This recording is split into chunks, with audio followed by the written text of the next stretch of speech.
Assalamualaikum warahmatullahi wabarakatuh. Jadi di sini kami kelompok 7 ingin membahas Renaissance dan gerakan humanisme.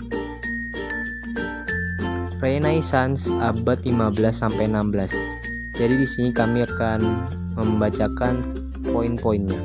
Abad 15 muncul proses transformasi baru dalam dunia berpikir yang menandai munculnya zaman pencerahan, yaitu Renaissance. Perubahan ini dikenal sebagai Copernican Revolution yang mengetengahkan konsep berpikir berdasarkan metode eksperimental dan pengamatan.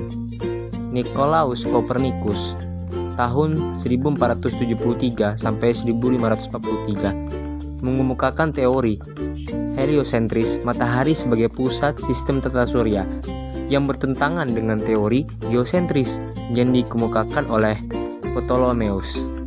Selanjutnya, orientasi Renaissance pada awalnya tidak melihat ke masa depan, tetapi justru melihat ke belakang dengan menggali kembali ajaran-ajaran hasil pemikir-pemikir Yunani.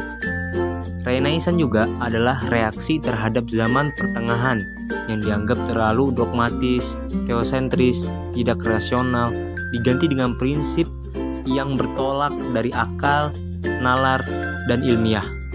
Adanya keterlibatan budaya non-barat, Arab, Cina, India yang secara langsung atau tidak memiliki andil pada pembentukan budaya barat. Nah, manusia dilihat sebagai makhluk yang unik, tinggi derajat, mempunyai nilai, dan berhak atas karya. Selanjutnya, tokoh-tokoh Renaissance dilanjutkan oleh Ibnu Affan. Tokoh-tokoh Renaissance: Galileo Galilei 1564 sampai 1642 membuktikan teori heliosentris, teori tentang gerak, penemuan termometer, menghitung getar suara. Francis Bacon 1561 sampai 1626 mengemukakan tentang etika, fungsi sains dan riset dalam hubungannya dengan kehidupan manusia. Ilmu pengetahuan sebagai proses pencarian dan bukan tujuan. René Descartes 1596 sampai 1650 mengungkapkan cogito ergo sum, saya berpikir maka saya ada. Dianggap bapak filsafat modern. Isaac Newton 1642 sampai dengan 1727 peletak dasar ilmu fisika modern, menemukan teori gravitasi. Selanjutnya, seni pada masa Renaissance.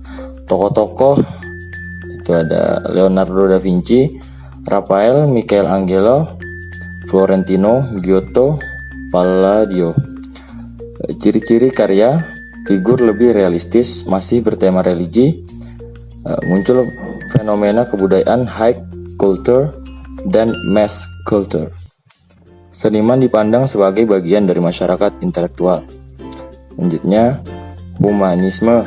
Humanisme adalah pandangan yang menyatakan bahwa manusia dapat memahami dunia serta keseluruhan realita dengan menggunakan pengalaman dan nilai-nilai kemanusiaan. Tokoh besar dari humanisme adalah Erasmus dari Rotterdam yang pernah bersahabat dengan Martin. Humanisme modern. Humanisme barat berkembang dalam dua bentuk sebagai humanisme moderat dan sebagai humanisme anti agama. Humanisme moderat berjunjung tinggi keutamaan manusia yang luhur seperti kebaikan hati, kebebasan hati, wawasan yang luas, keterkaitan dengan seni, universalisme, nilai budi dijunjung tinggi, merasa dekat dengan alam, penolakan fatalisme, toleransi positif. Tokoh penyair Jerman Goethe, Schiller, serta Wilhelm von Humboldt. Humanisme anti agama. Humanisme anti agama dipahami sebagai takhayul atau keterikatan manusia pada irasionalitas sehingga manusia dapat menemukan dirinya jika ia melepaskan diri dari agama. Tokoh humanisme ateis Ludwig Feuerbach 1804 atau 1872 yang memakai agama sebagai keterangan manusia. Karl Marx memandang agama sebagai candu masyarakat, disebut juga Friedrich Nietzsche. Sigmund Freud, agama sebagai ilusi, dan Jean-Paul Sartre. Nah teman-teman, sekian penjelasan dari kelompok kami. Apabila ada kurangnya mohon dimaafkan. Assalamualaikum warahmatullahi wabarakatuh.